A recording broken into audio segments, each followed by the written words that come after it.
Datang di Chill and Enjoy Podcast. Our passion, your entertainment. Wow. Apa lagi? Plusnya, dampak positifnya, apalagi ketika di host dengan namanya Satria ini. Wah, istilahnya. Berlebihan sekali.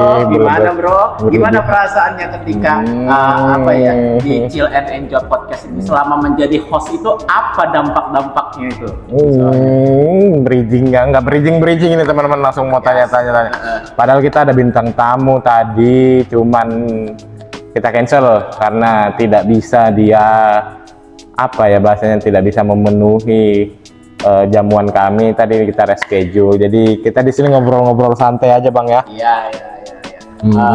Kan terkadang kan kalau kita lihat ya, wah Satria ini sangat berkecimpung ini di dunia podcast. Bahkan dia punya media sendiri, dia banyak sekali meng-host atau menanyai para narasumber dari berbagai kalangan. Aku dengar ada yang iri-iri ya dari teman-teman kamu ya. Gimana nih? Gimana tuh? Kok bisa iri-iri sih misalnya? Enggak sih, dari teman-teman tuh rata-rata support aja. Ada dampak positifnya, ada juga dampak negatifnya sedikit sih. Padahal menurut sudut pandang orang juga berbeda-beda teman-teman. Saya sendiri berkecimpung di media baru-baru aja, kalau boleh teman-teman saya kasih tahu, saya berkecimpung di media baru-baru kurang lebih setahun ini karena ketidaksengajaan, nyemplung ke media, tapi sama-sama membangun. Kalau dibilang tadi berlebihan terkenal atau enggak, cuman proses belajar bang. Belajar aja. Beliau ini loh banyak banget loh podcast cewek-cewek yang cantik loh, sampai diiriin loh sama teman-temannya. Gimana kok bisa kejadiannya seperti itu? Enggak, paling yang kalau podcast dengan lawan jenis ya namanya tuntutan pekerjaan bang ya. Yes. Kita harus memaksimalkan profesionalitas ya teman-teman. Enggak cuman di podcast aja, di kerjaan pun berlawan jenis juga udah pasti. Tapi pribadinya saya mengambil pekerjaan itu sesuai dengan keinginan, tidak dituntut dengan orang lain. Saya orangnya nggak suka di framing teman-teman. Nggak mau diatur, enggak. Ya, aturan itu boleh, cuman yang menurut saya itu rebel lah hitungannya. Kalau tadi abang nanya gimana tanggapan teman-teman yang lain untuk cerita. Sebenarnya aku nggak bisa cerita, itu kelemahanku. Kalau teman-teman nanya Satria bisa ngomong segala macam, ini pada dasarnya aku nggak bisa bercerita teman-teman tentang siapa diriku sebenarnya. Susah juga bang mendeskripsikannya. Kita mulai dari awal perjalanan kamu deh. Kok kamu bisa ya jadi seorang podcaster ya? Kan berlebihan, tadi di briefingnya nggak gitu. Gimana nih? Enggak, bukan podcaster teman-teman. Aku lebih senang mengajak orang berbicara. Senang bercerita atau senang mendengarkan cerita orang. Karena menurutku berkumpul dengan orang-orang yang punya ilmu pengetahuan serta berkumpul dengan orang-orang yang membuat kita happy itu impactnya sangat baik buat diriku. Itu buat personalku. Jadi kita bisa sharing tentang apa aja hal yang bisa kita sharing gitu loh, tanpa kecuali yang notabene yang masih masuk akal aja bang. Oke. Dari yang saya tahu kalau misalkan seorang podcaster itu kan dia biasanya orang ini suka ngobrol, suka bergaul dengan orang lain, atau dalam dunia psikologi mungkin bisa dibilang ekstrovert. Nah, kalau kamu itu seperti apa sih memang sebenarnya, yang saya boleh tahu? Kalau dari kecil, kalau ditanya kenapa Satria bisa ngobrol segala macam, menguasai public speaking yang cukup baik lah kata orang-orang. Dari kecil saya dididik dari orang tua saya itu pemberani bang. Pemberani. Pemberaninya seperti apa itu? Pemberani dalam artian kalau kamu benar ya ngapain takut, itu aja. Oke. Tapi walaupun kadang tuh benar itu Salah. bukan benar itu salah, benar itu konsumtif lah itu. Pembenaran itu bisa dikatakan benar kalau ada pembuktiannya, tapi pembenaran itu bisa salah kecuali tidak ada pembenarannya. Oke. Wah, tadi kan kamu bilang kamu ini pemberani waktu kecil. Nah, jadi seberapa pemberani sih? Coba mungkin ceritakan hal-hal yang kecil yang kamu dibilang, kamu tidak pemberani loh, misalkan. Ini tuh story aja teman-temannya. Saya itu terlahir dari keluarga yang cukup sederhana. Dibilang punya privilege itu ada, cuman orang tua saya itu mendepankan ilmu pengetahuan. Privilege saya yang diberikan adalah ilmu pengetahuan atau pendidikan. Tidak terkecuali harta atau apa itu bisa dicari lah, itu menurut orang tua saya. Tapi ketika ilmu yang kau dapat, nanti rezeki itu datang sendiri. Nah, saya terlahir dari orang tua sederhana. Kedua orang tua saya itu, ibu sih lebih tepatnya ibu atau mama yang saya panggil itu seorang guru, seorang tenaga pendidik, tenaga pengajar. 35 tahun mengabdikan dirinya untuk mendidik anak-anak. Itu guru di mana ya? Guru di salah satu sekolah dasar, Bang. Sekolah dasar. Oke, 35 tahun ya, lama banget. Itu 35 tahun berarti pengalaman banget itu di dunia pendidikan. Bisa dibilang kayak gitu lah, Bang. Salah satunya anak muridnya ya saya sendiri. Kalian pernah enggak di sekolah itu manggil guru dengan sebutan mama? Enggak pernah kan? Cuman aku aja gitu. Wah, ini satu hal yang unik banget ini. Ketika gurunya sendiri adalah mamanya. Mungkin banyak sih, mungkin banyak anak-anak guru lah. Tapi segmentiknya, Bang, ketika kita dulu ya waktu Satria kecil, stigma para anak guru ini dipandang mungkin dimanja atau spesial lah, atau kadang juga dipandang sebelah mata kayak mentang-mentang kamu anak guru jadi ini apa-apa dibolehin atau padahal orang tua saya purenya tidak mengajarkan tentang kebebasan seperti itu. Orang tua saya mendidik kamu di sekolah taat sama aturan, tapi kalau di rumah ya udah di rumah aja gitu loh. Membedakan mana porsi kamu di sekolah, mamah ngajar kamu seperti guru, seperti menyamakan anak-anak lain, tidak dispesialkan supaya. Jadi kamu ketika masih kecil itu diajarin seperti itu ya? Udah ditanamkan kayak gitu. Itu pada tempatnya. Misalkan di sekolah, kalau misalkan di rumah. Jadi tidak bisa disamaratakan. Walaupun ya ada aja sih keistimewaan kecil yang kita dapat, itu pasti ada. Nggak munafik kok aku teman-teman. Ada enaknya jadi anak guru, tapi ada tidak enaknya juga. Nah, waktu kamu sekolah dulu, pernah dihukum nggak dengan mama sendiri? Ya kan, kadang-kadang dihukum sama guru, tapi kadang-kadang kalau misalkan guru itu orang tua, nah itu gimana perasaannya? Beda, Bang. Kalau orang tua lebih ke nyiksa sih, bukan nyiksa sih.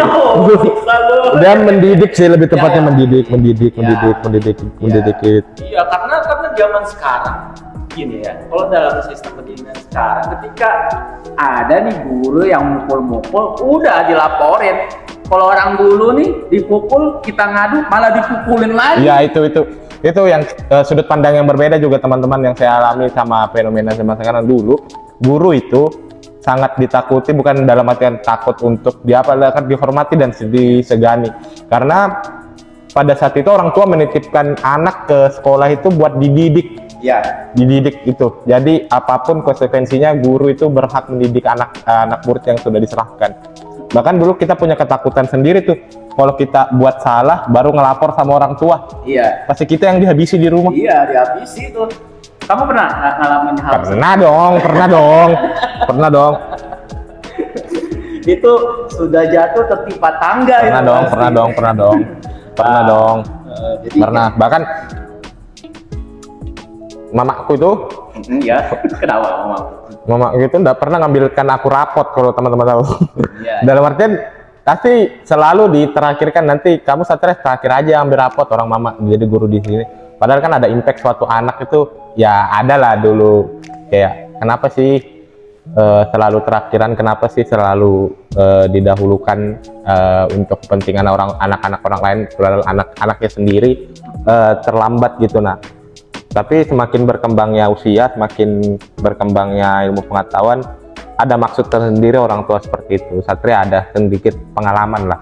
Jadi tahu ternyata tidak mudah loh jadi guru gitu loh. Jadi saya sangat respect dengan pekerjaan tenaga pendidikan, terkhusus guru, karena saya terlahir dari rahim seorang ibu guru. Ini kan kamu bercerita tentang ibumu ya. Kalau bapakmu tuh ceritanya gimana sih? Seperti apa dia waktu itu? Saya bang, kalau cerita mama itu sedih aja bawaannya itu. Kok bisa? Enggak. Apakah itu sangat berjasa bagi kamu? Ditanya benar, iya, saya sangat menghormati ibu saya menghormati kedua orang saya, terkhusus ibu ya. Mau sampai kapanpun, mama saya itu adalah salah satu dorongan kenapa saya bisa sekarang seperti ini. Kasih sayangnya, apanya segala macam tuh selalu diprioritaskan. Dalam artian dia rela ngapain aja, tapi anaknya nggak boleh sakit, itu doang. Iya. Kesehatan paling penting ya.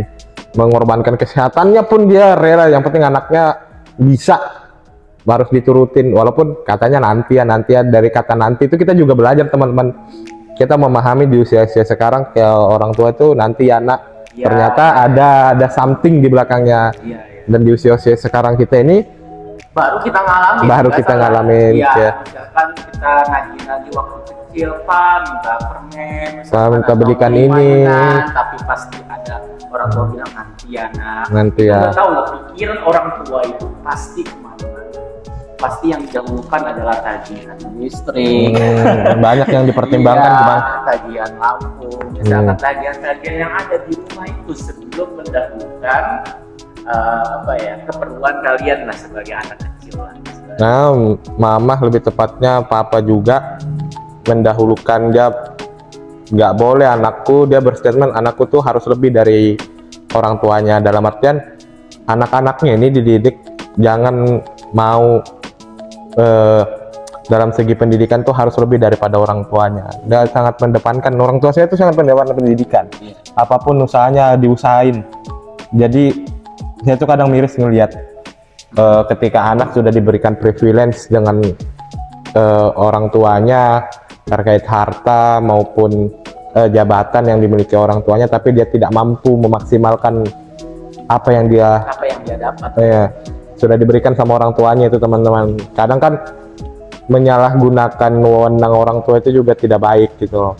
Banyak tuh bang kasus-kasus kayak anak pejabat, anak ini padahal tinggal duduk diam anteng doang menikmati, dalam artian berproses. Ya kita tahu kita tidak akan terus-terusan dibayang-bayangi dari orang tua, tapi pada dasarnya biar bagaimanapun ridho orang tua menurut saya itu ridho ilahi, teman-teman. Nggak bisa mungkin kamu bekerja keras nih 90, hanya 10%, 90%-nya itu doa ibumu di 90% itu di sajadah.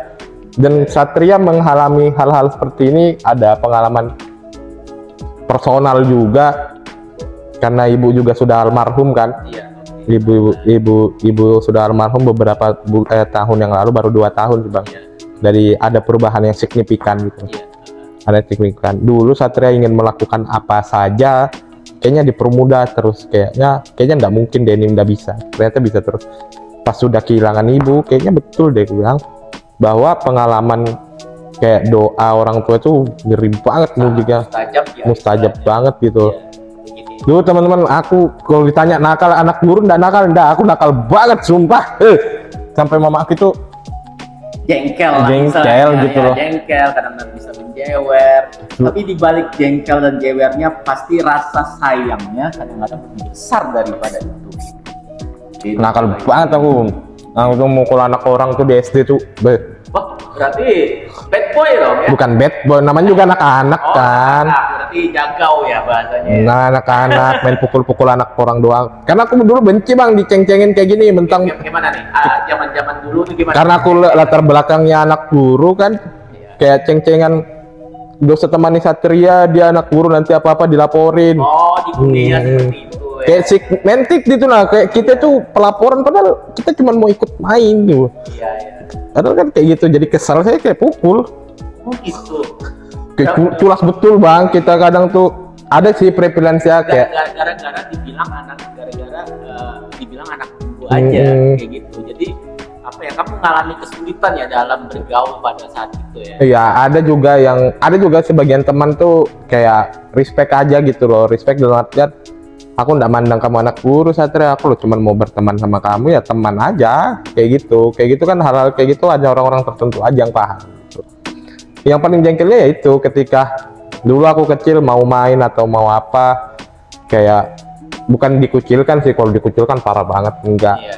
Dalam artian ada batasan lah anak guru sama anak orang-orang biasa, kayak jangan sama ini. Oh, ada jarak lah istilahnya ya. Kayak mentang-mentang anak guru bisa semaunya, mentang-mentang anak guru sama kayak orang kayak gitu aku ajak kelahi bang. Oh iya kan? Kamu dosa bawa nama mamaku ya, aku bilang mamaku itu tidak ada salah. Aku paling benci bang kalau nama orang tua itu dibawa-bawa. Kamu boleh lah ngolok-ngolok atau apa, tapi jangan lah mamaku, aku bilang mamaku tidak tahu apa-apa. Kalau mau baklai aja kita di luar. Itu aja. Ya, kadang-kadang orang selalu apa ya, kalau zaman dulu tuh suka namanya mengolok-olok orang tua.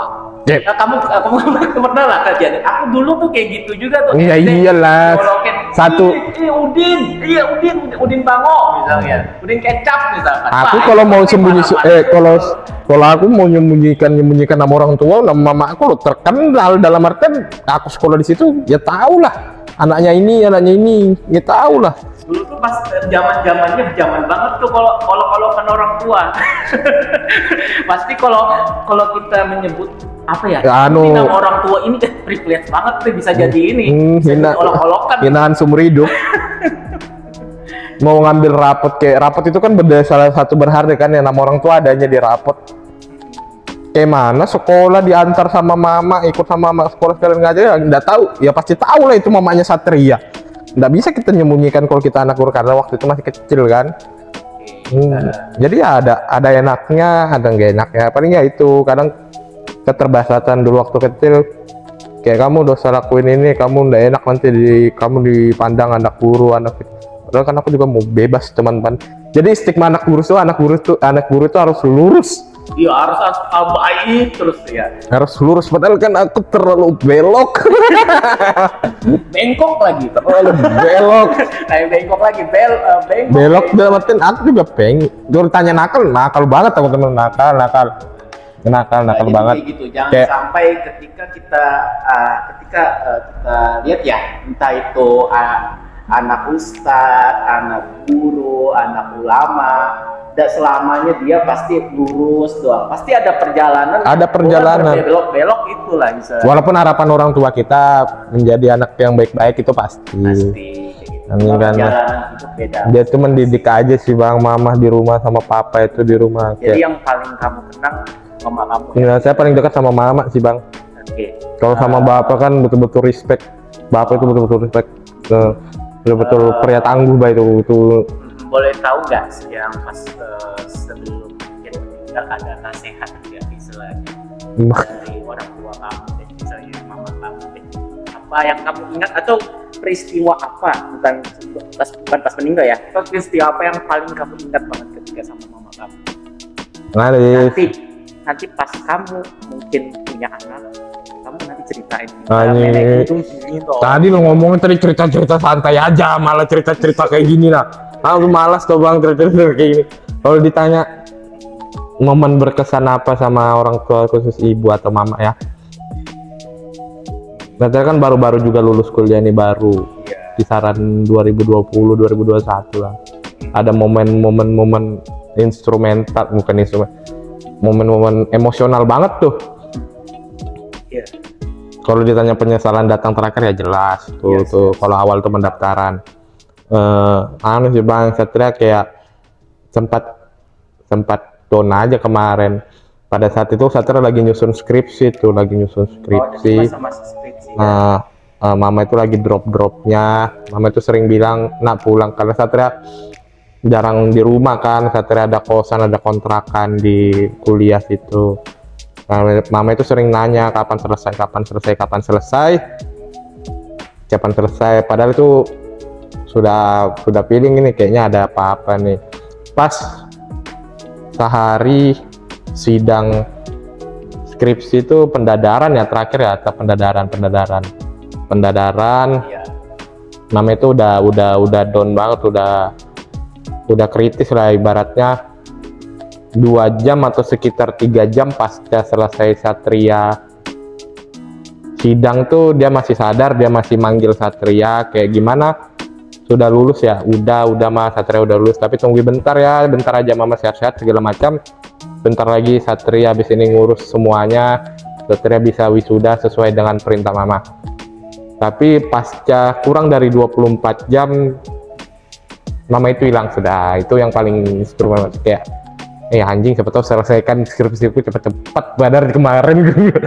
Kayak kadang-kadang kejadian itu apa ya, saya juga ngalamin kayak pencapaian tuh kayak kalau dibilang gak ada artinya, kayak buat apa aku kayak gini gitu, kayak mau sama siapa dibanggakan karena ya itu Satria kan kuliah didukung banget sama Mama sama Papa juga, segala macam, sama saudara-saudara juga didukung. Yang paling nyeseknya itu ketika Satria wisuda kan ada tuh yang biasa foto-foto keluarga tuh. Ya, saya foto-foto keluarga. Ya, foto-foto wisuda ya. Foto wisuda. Iya. Di rumah tuh setiap anaknya dipajang di depanan. Di satu foto cuman foto Satria aja, nggak ada Mama, itu aja yang masih sangat ngena banget sih. Kayak denial gitu. Kalau coba gue bilang, coba Mama tunggu sebentar, pasti foto kita lengkap. Nah, Satria 4 saudara kan, Satria anak 4. Semuanya alhamdulillah dikasih rezeki untuk sarjana semuanya lengkap fotonya, tapi Satria cuma foto sama Papa. Bukan ya tidak menghargai Bapak, saya sangat respect betul dengan Bapak satu itu. Respect Pak, itu aku dari beliau lah aku belajar bagaimana jadi pria tangguh untuk menghadapi semua apa yang ada yang di depan. Dia lebih mendepankan lakukan apa yang ingin kamu lakukan, setidaknya kamu tidak merugikan dirimu dan orang lain. Itu sih dia mau pesan. Kamu ngapain aja Satria ngapain, tapi kalau ada masalah usahakan selesaikan masalahmu itu dari dirimu sendiri, jangan melibatkan orang lain. Kalau bisa selesaikan dengan jalanmu. Kalau ditanya Satria nakal banget tuh Bang. Iya. Jadi kayak gitulah jalan itu kadang-kadang apa ya, kita pada saat-saat berhasilnya, pada saat-saat itu juga yang tinggal. Kayak itu tuh baru selesai wisuda tuh, baru selesai sidang tuh, waktu zamannya COVID kan, telepon Mama lagi drop nih, kayaknya udah feeling tuh, semua anak-anak udah feeling, udah dikumpulin keluar. Banyak kamu bayangin kamu sidang skripsi dengan situasi orang rumahmu tidak baik-baik saja, orang tuh pada sibuk buat ngurusi. Dan aku sidang itu sendirian itu nggak konsentrasi tau lah. Sampai bilang Mbak, mohon maaf saya nggak bisa konsentrasi karena ada something di otak. Karena ternyata Mama nyempatin kayak Mama itu sempat nanya gimana, sudah selesai atau belum? Sudah. Bis itu udah bisa ngomong, udah hilang. Tapi masih bernapas waktu itu. Cuman dia mau nanya, mungkin dia udah mau lihat Satria, nyempatin Satria buat lulus, bahwa menyatakan Satria udah lulus. Itu sih yang emosional banget. Jadi, kemarin. Mungkin sepele ya menurut kalian ya. Yang masih punya orang tua, kalau disuruh udah lulus, yang kita masih bekerja, mungkin bisa deh yang dari sampean bisa sampaikan betapa berharganya Allah orang tua kita ya. Kan kamu merasakan banget kan misalnya namanya kehilangan. Mungkin bisa kasihkan insight baru kepada malas yang tinggi gini ya Allah. Ya teman-teman, kalau menurut personalku selagi orang tua itu ada, ayah atau ibu itu ada, yang pertama jangan pernah bantah mereka, nurut aja walaupun hati itu kadang jengkel. Karena kita kan tektokan sama orang tua itu kan kadang kita mau diturutin tapi orang tua ada denial lah sedikit. Cuman itu nggak apa-apa, itu namanya pendewasaan teman-teman. Nanti ketika kamu udah mulai paham, nanti kamu bertanya-tanya ke dirimu sendiri bahwa oh iya ya ternyata orang tua kita melakukan ini untuk lebih baik juga ke anaknya. Karena dulu Satria itu bukan, kalau ditanya melawan ya enggak juga sih melawan, cuman kadang ya itu kayak aku jujur teman-teman, aku orangnya enggak bisa diatur. Namanya juga lelaki kan, enggak bisa diatur. itu sih bang. Oke, itu jadi insight-nya ya. Jadi kita harus turutilah orang tua. Selagi masih ada. Selagi masih ada. Kalau dipanggil tuh nurut aja kayak. Yang buat teman-teman yang kuliah juga, yang lagi merantau. Merantau kalau masih dengar suara orang tua. Kalau masih. Saya ngalamin juga. Saya kelas 3 SD itu meninggal orang tua. Tuh ada yang lebih senior nih. Saya 3 SD. Saya nggak pernah merasakan kuliah kerja dengar suara orang tua dari mama tuh nggak pernah. Itu loh. Pas itu pas saya sekolah kelas 3 SD, istilahnya tiba-tiba di telepon, udah mama meninggal. Jadi aku udah berada di saat-saat terakhir beliau. Karena situasinya masih kecil kali bang ya. Masih kecil kayak belum tahu, belum datang. Tiba-tiba di rumah sudah ada bendera hijau. Nangis aku. Kenapa aku? Sedangkan aku di momennya aku tahu bahwa anjing aku kehilangan orang-orang yang betul. Kayaknya aku mau ngelakuin apa aja tuh bisa tahu kalau ada mamaku itu.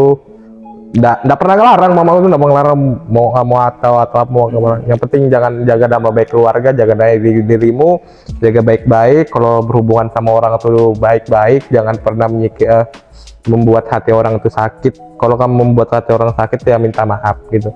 Itu doang. Jadi bersyukur banget ya kalau misalkan masih punya sama orang tua yang masih kuliah. Aduh, minta doa aja itu sudah ridho kamu. Sampai ridho orang tua. Karena aku percaya bang, kamu bisa jadi apapun kayak karena aku pelajari juga kan. Kamu bekerja keras segila-gila mungkin, percayalah itu doa orang tuamu itu 90% bah yang menghalalkan itu. Selebihnya paling kamu 10%. Dan orang tua itu baik yang masih ada atau yang sudah tidak ada ya. Ketika dia besar, kita lihat kita sudah dewasa, orang tua udah bakal marah-marah beliau itu pas kecil-kecilnya kita ya, karena kita masih perlu dituntut supaya lulus misalkan. Padahal saat kita dewasa, doa orang tua aja itu salah satunya. Kayak kalau sama bapak lebih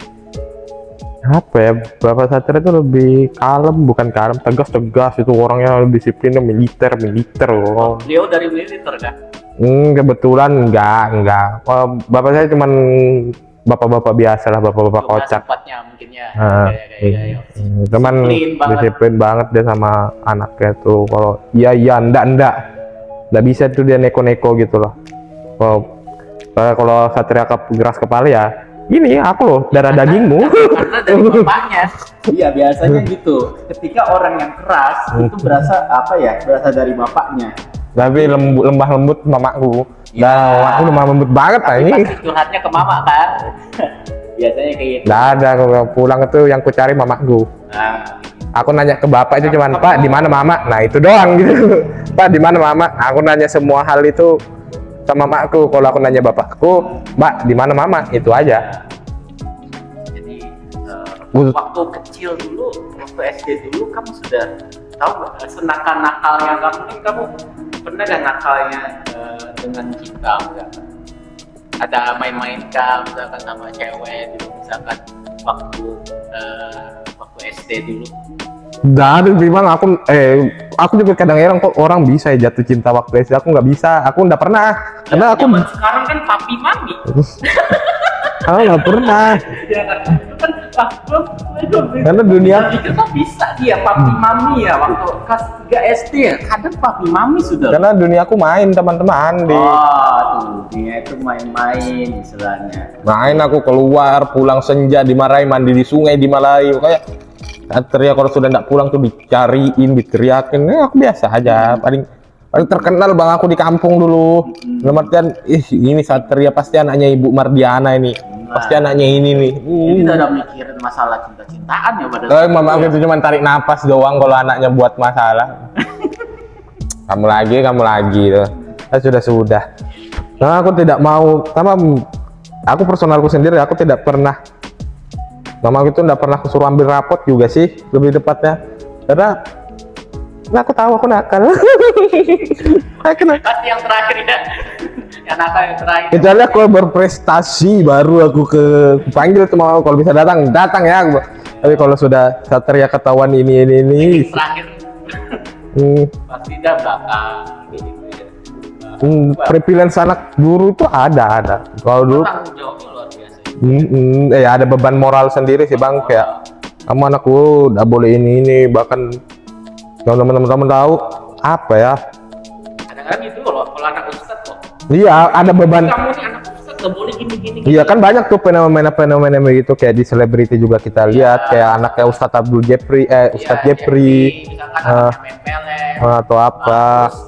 Di kata-katain anak ustadz gak boleh gitu. Padahal ustadznya kayak gitu juga. Itu loh, dia nggak mengenal masa lalunya secara keseluruhan loh dari bapak. Kan namanya kan netizen ngambilnya sudut pandang dengan satu arah. Harus pokoknya nggak harus sih, orang tua tuh pasti dasarnya memberikan kebebasan sendiri sama anak-anak untuk jalan untuk memilih. Kalau lebih baik itu oke, kalau enggak ya diarahkan lagi. Ini kan kamu kalau dibilang anak nakal ya sejak SD ya. Nah, itu kan anak SD ya. Pas remaja anak SMP tuh kamu senakal apa sih ceritanya? Nakal udah juga bang. SMP tuh paling nakal ngerokok doang bang. Oh merokok ya? Gimana bisa merokok nih gimana? Di WC, di mana? Kan ceritanya unik-unik tuh. Ada yang sembunyi misalkan. Tuh ditanya. Ingat dulu tuh. Di SMP mana? Kalau tahu. Ada di SMP Samarinda seberang bang, SMP 3. Oke. Dan aku nakal SMP tuh lebih ke aneh sih, katanya orang mencari jati diri, ngomong kosong juga. Dan SMP itu ya kayak anak-anak SMP biasa, jatuh cinta gitu enggak. Lebih ke main bang, aku orang suka keluyuran. Itu aja. Nakal nakal paling nakal SMP paling berkelahi itu doang. Berkelahi ngerokok ya. aku rokoknya di mana? WC kah? Di WC di WC sekolah, di WC pokoknya pernah kabur nggak dari kalau bolos nggak pernah. Wah, aku nggak pernah aku bolos teman-teman di sekolah. Bukan kalau kamu bilang cupu atau apa, bukan ya. Menurutku bolos tuh menikam dosa sekolah daripada datang sekolah dan terus bolos. Kadang-kadang kayak gitu loh kalau anak-anak. Kalau zamanku ya, masa aku tuh kayak gitu loh, bolosnya pasti ke warnet atau pastinya ke main PS. Nah, makanya kayak gitu. Karena aku juga susah bang. Kadang-kadang ada di razia. Karena aku juga susah bang, karena ya ada stigma. Aku masuk SMP karena mamaku dikenal guru. Itunya ada stigma kayak gitulah. Jadi aku harus jaga nama baik mama gitu loh. Oh, jadi kamu ada beban lah istilahnya. Bukan iya, itu yang harus kujaga, walaupun aku kadang belok juga gitu loh. Belok tapi juga. Paling tidak beloknya jangan sampai ketahuan. Pokoknya aku merokok doang teman-teman. Karena teman-temanku perokok semua tadi, jadi munafik lah, aku nggak terhasut gitu.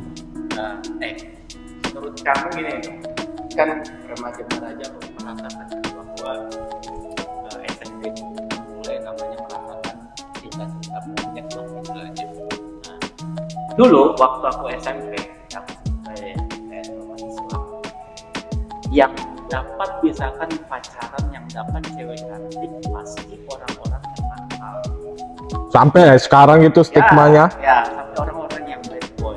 Nah, itu waktu SMP ya istilahnya. Kadang-kadang yang nice boy ini padahal dia pintar, berprestasi, tapi jarang loh kalau dapat cewek-cewek yang cantik. Nah, kalau menurut kamu tuh gimana dari kisah kamu itu? Apa ya, kisahku, aku udah pernah coba. Menurut opini kamu deh gimana? SMP aku udah pernah pacaran teman-temannya. Atau lihat teman-temanmu kayak gitu, kenapa misalkan? Ya itu banyak sih, kayak cowok nakal dapat cewek cantik atau apa, itu SMP. SMP aku udah terlalu bang, cinta-cintaan, kecuali SMA.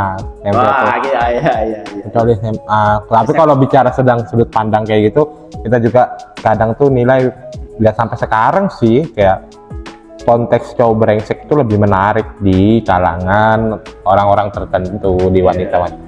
Padahal kan gaya-gaya tergantung personal sih bang, lebih tepatnya kalau aku dari sudut pandangku ya. Iya. Tapi kalau ngomongin cinta kayak gitu, kayaknya apa ya? Cintaku juga enggak menarik. Yang tahu-tahu aja bahwa cintaku itu menarik. Kan beda perspektif orang beda kan, aku beda. Tapi aku memang tidak pernah gitu nggak? Pernah disukain orang nggak di salam? Enggak bang, aku nggak menarik. Aku tidak pernah kayak dikejar-kejar wanita kan. Dan aku tidak menarik. Menurutku ya, aku tidak menarik. Tidak menarik, nggak tahu menurut orang-orang. Aku jatuh cinta pertama itu SMA. Oh, SMA, cinta monyet. Cinta monyet gitu. Cinta yang paling berkesan itu waktu SMA ya. Nanti gimana kisahnya?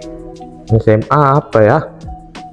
Yang paling namanya kita mengenal cinta ya teman-teman. Ya. Anjing ya, aku waktu dekatnya gimana, deg-degannya gimana? Iyalah, munafik bah. Kan juga adanya interaksi lawan jenis itu kan pasti ada. Iya, pasti. Cuman SMA aku ceritanya gimana nih kamu dekatin dia? Yang mana nih anjing? Yang mana lagi yang mau ceritakan ini? Anjing bah, banyak betul kayaknya mantanku yang mana yang. Masa nggak ingat sih yang pertama? Apa ya? Nggak salah yang paling ingat tuh yang kita pertama kali. Kalau menurut saya. Enggak sih bang, karena menurut.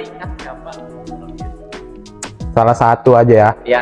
Biar semua nggak tersinggung. Ya. Jadi orang bingung yang mana nih? Mantan jangan tersinggung ya. Ini sharing-sharing aja. Ya pengalamanku aja. Aku cinta tidak begitu ahli sih.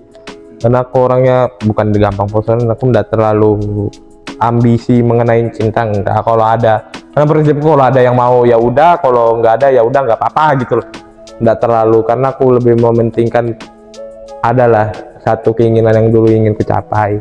Itu kalau SMA paling cinta-cinta monyet kayak gitu aja bang, kayak pulang antar jemput sekolah, kayak jalan minta izin atau apa. Dulu kita tuh kadang kan menyisihkan uang saku kita. Kemana itu? Beli bakso. untuk bisa makan bareng doang. Pertama kemana? Ngedate pertama kali.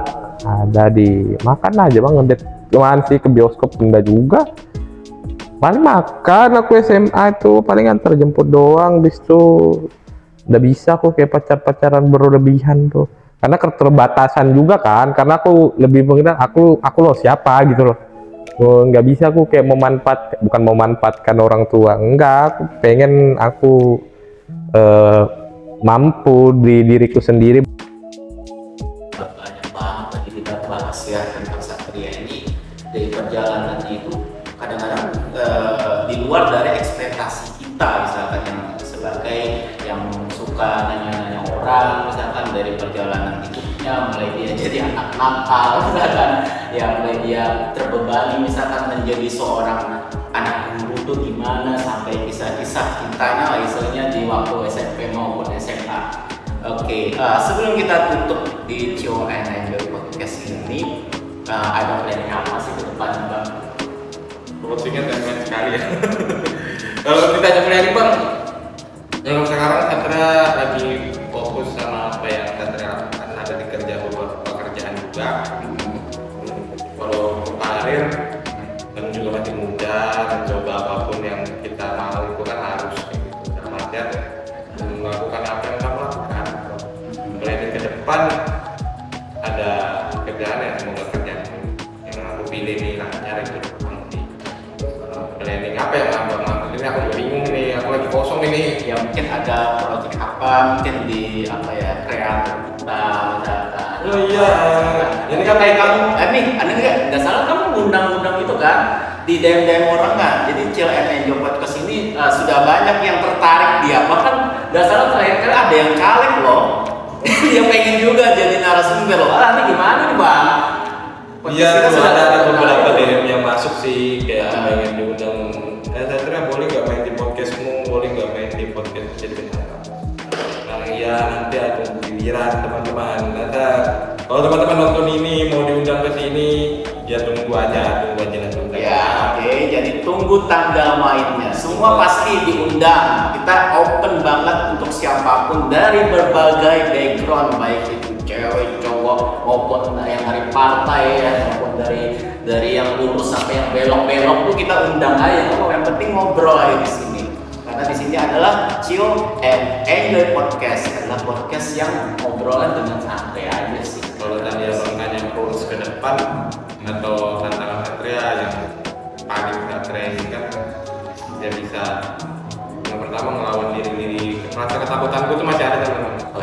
kok bisa takut?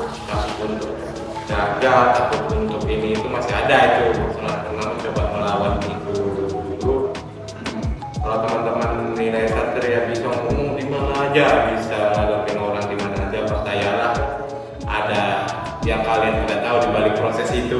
Cuma orang-orang tertentu aja orang yang tahu. Jadi aku selalu percaya orang tuh bisa sukses tuh bukan karena dia beruntung atau apa ya, itu ada proses di belakangnya. Itu aku sangat respect itu. Amin ya, ada kata-kata bagus banget itu, kata-kata apa ya? Fortis Fortuna itu 4 ya, John Wick itu bang, John Wick. Ya John Wick. Ya gitu lah, aku lupa, aku nggak bisa bahasa Inggris. Maknanya aja, maknanya itu ya kasih tahu mereka nih. Keberuntungan itu hanya berpihak pada yang pemberani, Pak. Iya. Dan pemberani dan juga siap. Nah, jadi kita nggak mau modal nekat aja sebenarnya kalau untuk keberuntungan itu hanya berpihak pada yang pemberani. Jadi kalau kalian takut untuk apa, kalian bisa beruntung. Oke, ditunggu ya para yang di MDM Satria. Oke, kita tunggu di podcast ini untuk menjadi narasumber apapun. Mohon maaf ya teman-teman kalau ini podcastnya banyak ngelantur ya. Kalau kalian Satria bisa wawancara orang, inilah sisi lemahku gitu lah, kadang nggak bisa menceritakan banyak apa yang terjadi di dalam prosesku. Aku cuma mengonsumsi itu untuk diriku sendiri lebih tepatnya. Ada yang bisa aku share, ada yang nggak bisa aku share gitu. Kalau untuk khususnya teman-temanku yang tahu aku, dia tahu pasti Satria memang kayak gitu lah. Ya, oke, kita tutup ya. Oke, thank you banget sudah mau nanya banyak banget tentang Satria. Jadi kita cari topik-topik yang menarik lagi, atau ada rekomendasi topik kayak bang, bahas di topik DM ini, aja, di DM. bahas topik ini bisa nggak bang, bahas topik ini nanti di kita konfirmasi lah, kita saring deh yang baik, kita angkat kasih satu tema kayak cinta, bahas cintanya abang gimana, bahas karirnya abang gimana. Karena ini sudah termasuk di sini sih. Iya. Nanti kita bikin secara sistematis aja. Iya. Oke, thank you banget buat waktunya. Oke, kita closing ya di Chill and Enjoy Podcast. Our passion, your entertainment.